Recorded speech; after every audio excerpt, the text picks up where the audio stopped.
Maggie Stinson sat in her small, windowless office, staring at the outdated computer screen as if her entire life had led up to this moment. She had known something was coming. The air had felt different at the company for months, heavy, charged, like the stillness before a storm. The once familiar buzz of phones, the laughter in the breakroom, even the steady thrum of work had taken on a more sinister tone. The email had come that morning, short, cold, unsigned. Meeting at 9 a.m. sharp in the CEO's office. She had dreaded the walk down the long corridor, feeling the eyes of her colleagues following her like shadows. As the executive assistant of the paving company for over a decade, Maggie knew the rhythms of this place, the faces, the quirks, and more importantly, the secrets. But nothing had prepared her for what waited behind that polished wooden door. Tony Whitman, the CEO, had been sitting behind the desk that once belonged to his father. He was casually leaning back in the plush chair, eyes sharp, his lips curled in a smirk she had grown to despise. Next to him stood his daughter, Vanessa, a statuesque brunette barely out of college, dressed in a crisp white blouse that reeked of entitlement. Vanessa didn't speak, but her presence said everything. "Maggie," Tony began, his voice smooth, almost rehearsed, as of today, "I'm going to have to let you go." She blinked, the words not quite registering. "What?" "My daughter Vanessa is starting here today. We need to make room for fresh ideas, new energy. I'm sure you understand. You've been a valuable asset, but your time here is up. Today will be your last day." Maggie's breath caught in her throat. She opened her mouth, ready to plead her case, to remind him of her loyalty, her decade of service. But nothing came out. The coldness in Tony's eyes told her there would be no negotiation. There was no room for her here anymore, no matter how hard she'd worked, no matter how many nights she'd stayed late, making sure his father's company ran smoothly. She stumbled out of the office, Tony's voice still ringing in her ears, "You can leave immediately. We'll have security escort you out." The door shut behind her with a snap. Her whole world, the stability she had clung to for 10 years, collapsed in that moment. The company, once a family-run operation with a heart, had changed. The rot had started when Tony returned, after years of exile following his youthful recklessness. The charming rogue, the black sheep who had been disowned for his wild schemes, illegal dealings, and involvement in a multi-level marketing scandal, had wormed his way back into his father's good graces. Tony had promised change, begged for redemption. The chairman had relented, handing over the reins of the company when his health began to fail. But Tony had never changed.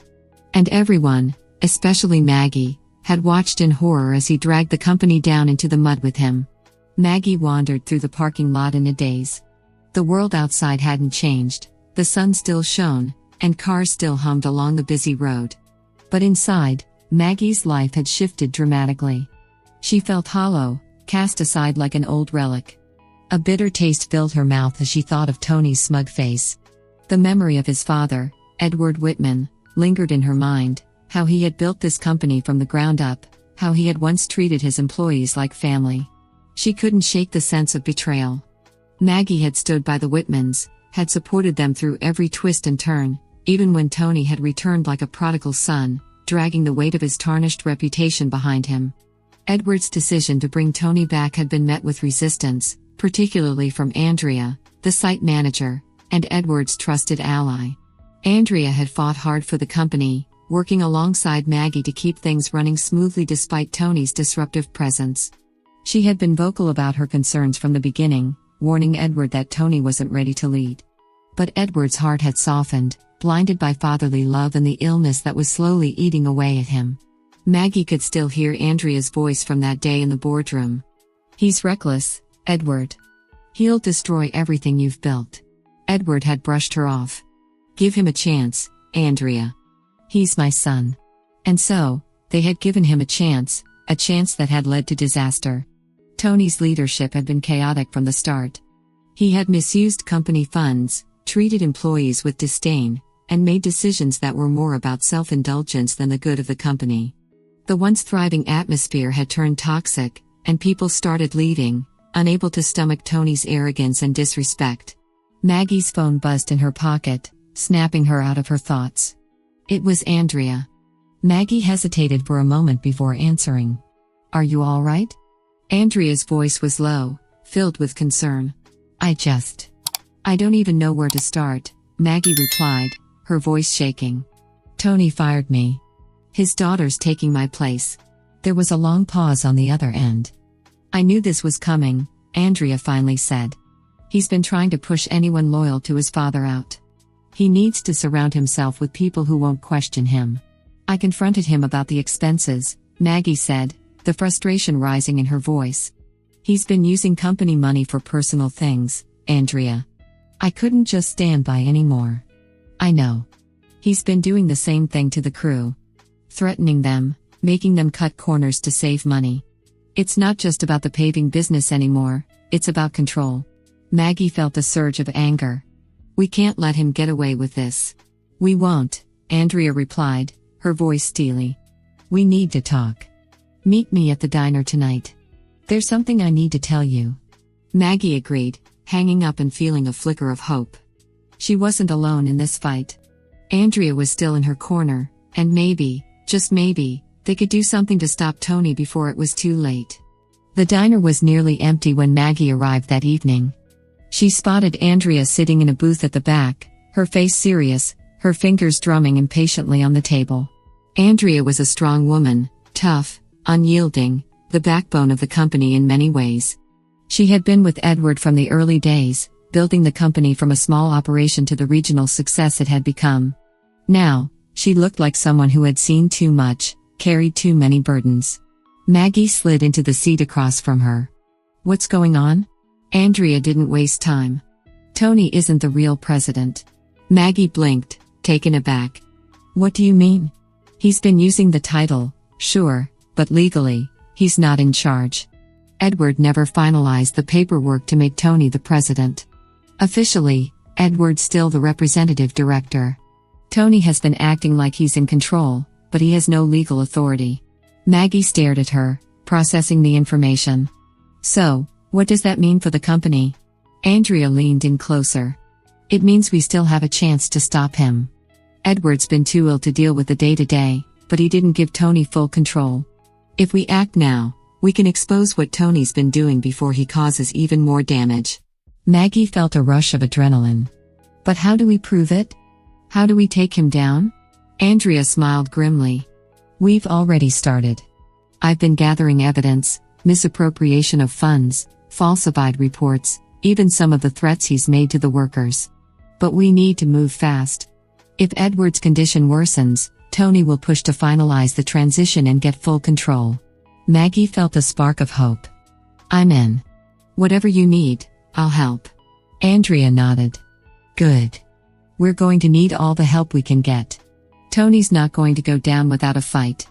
The next few weeks were a whirlwind of secret meetings, late-night phone calls, and hushed conversations in dark corners of the office. Maggie and Andrea worked tirelessly, collecting documents, gathering testimony from employees who had witnessed Tony's misdeeds. Each piece of evidence they found only deepened the mystery of how far Tony's corruption had spread. As they dug deeper, they discovered that Tony had been siphoning off company funds for months, using shell companies and fake invoices to cover his tracks. But it wasn't just the money. He had been sabotaging deals, cutting corners on projects, all to maintain his lifestyle of gambling, extravagant parties, and expensive gifts for his wife. The breaking point came when Maggie found a document buried deep in the company's archives, one that proved Tony had been planning to sell the company's assets to a competitor, pocketing millions in the process. Maggie immediately took it to Andrea. This is it, she said breathlessly. This is how we end him.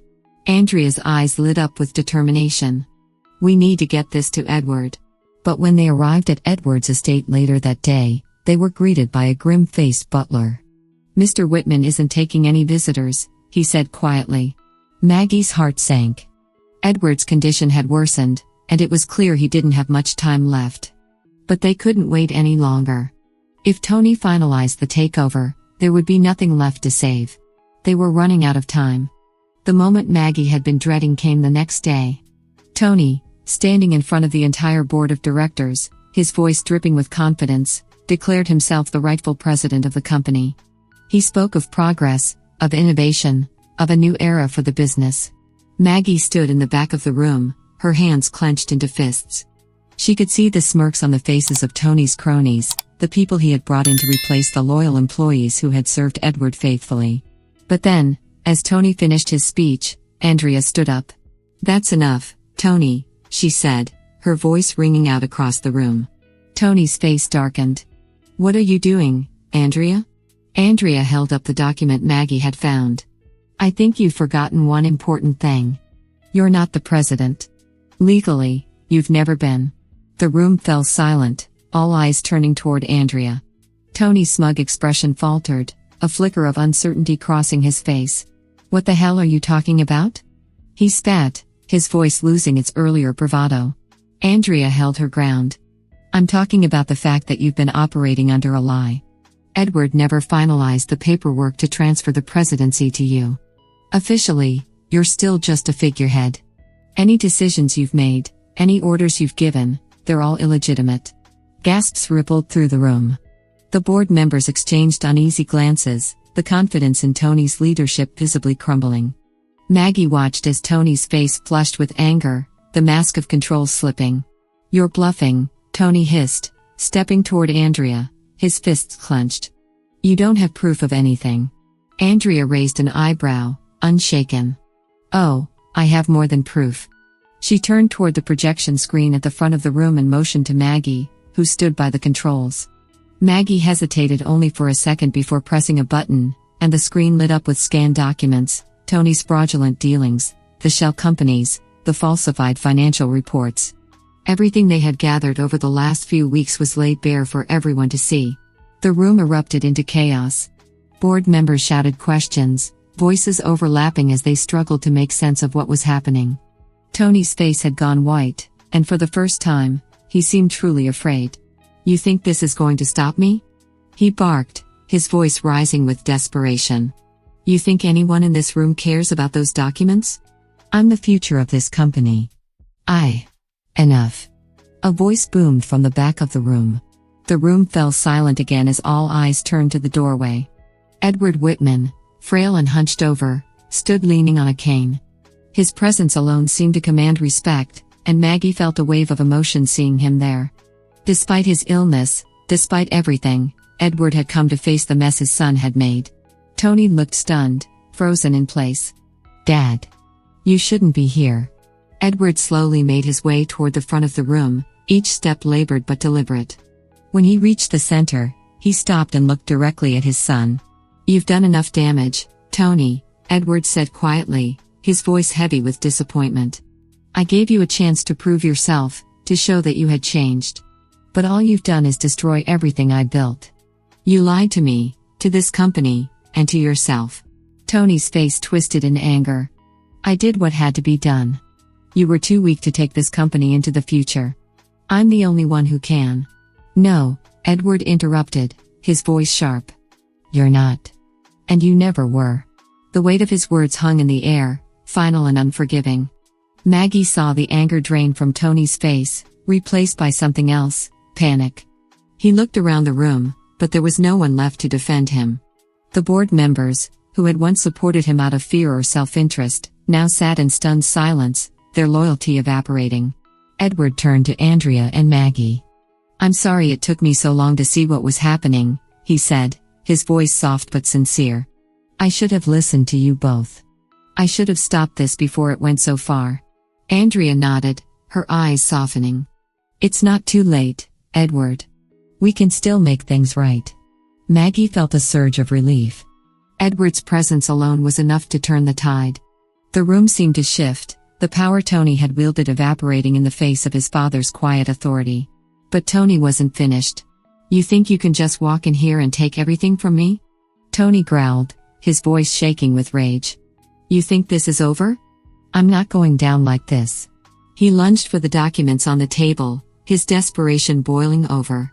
But before he could reach them, 2 security guards moved in, grabbing him by the arms and pulling him back. Tony struggled, his face contorted with fury, but it was useless. The guards held him firm as he thrashed against them. "You'll regret this." Tony screamed, his voice echoing through the room. "I'll make you all pay for this. Every single one of you." But no one paid him any attention. The guards dragged him from the room, his shouts growing fainter as the door slammed shut behind him. The room remained silent for a moment longer before Edward turned back to the board. Effective immediately, Tony is no longer associated with this company, he said, his voice calm but resolute. I will take responsibility for everything that has happened.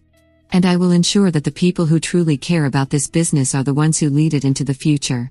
Maggie and Andrea exchanged a look, a shared sense of victory and relief washing over them. They had done it. They had stopped Tony before he could ruin everything. But as Maggie stood there, watching Edward take control once again, she couldn't shake the feeling that this wasn't truly the end. Though Tony was gone, the damage he had done could not be undone so easily.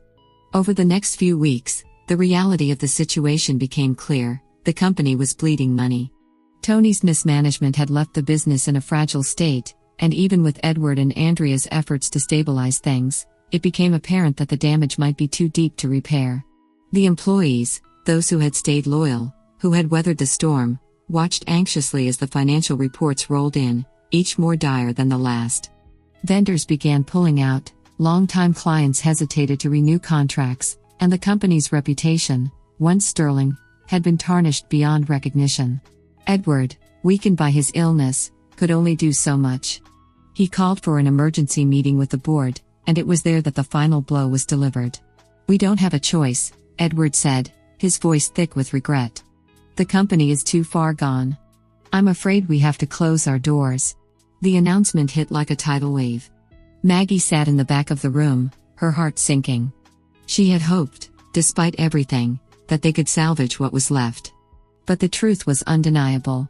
Tony's greed had not only destroyed his own future but the future of hundreds of employees who had built their lives around the company.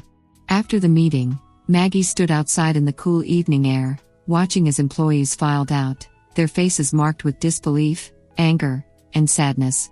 She had given 10 years of her life to this place, and now it was all gone. Andrea joined her, her expression grim but determined.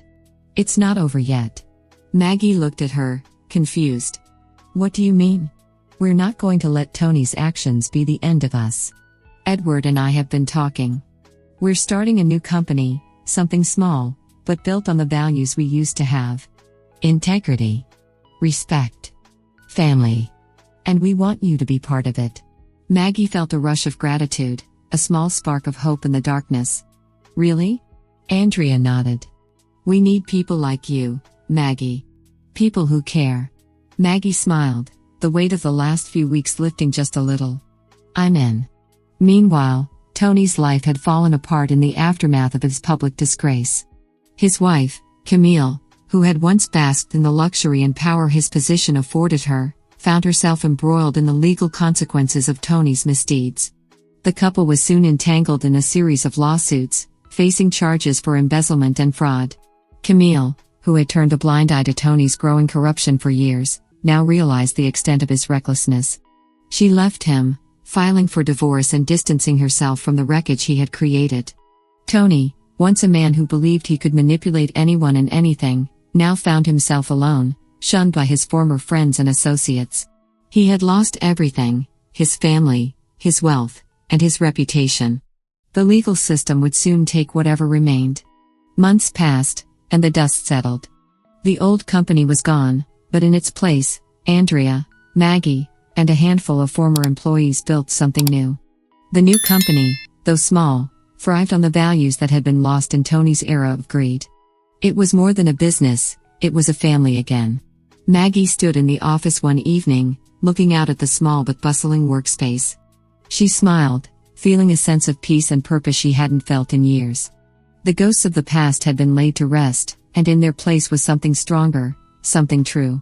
She had fought for what was right, and in the end, that fight had been worth it. The shadows of betrayal had been cast aside, and what remained was hope. If you liked this story, please subscribe, like, click the bell, and leave a comment. Thank you in advance.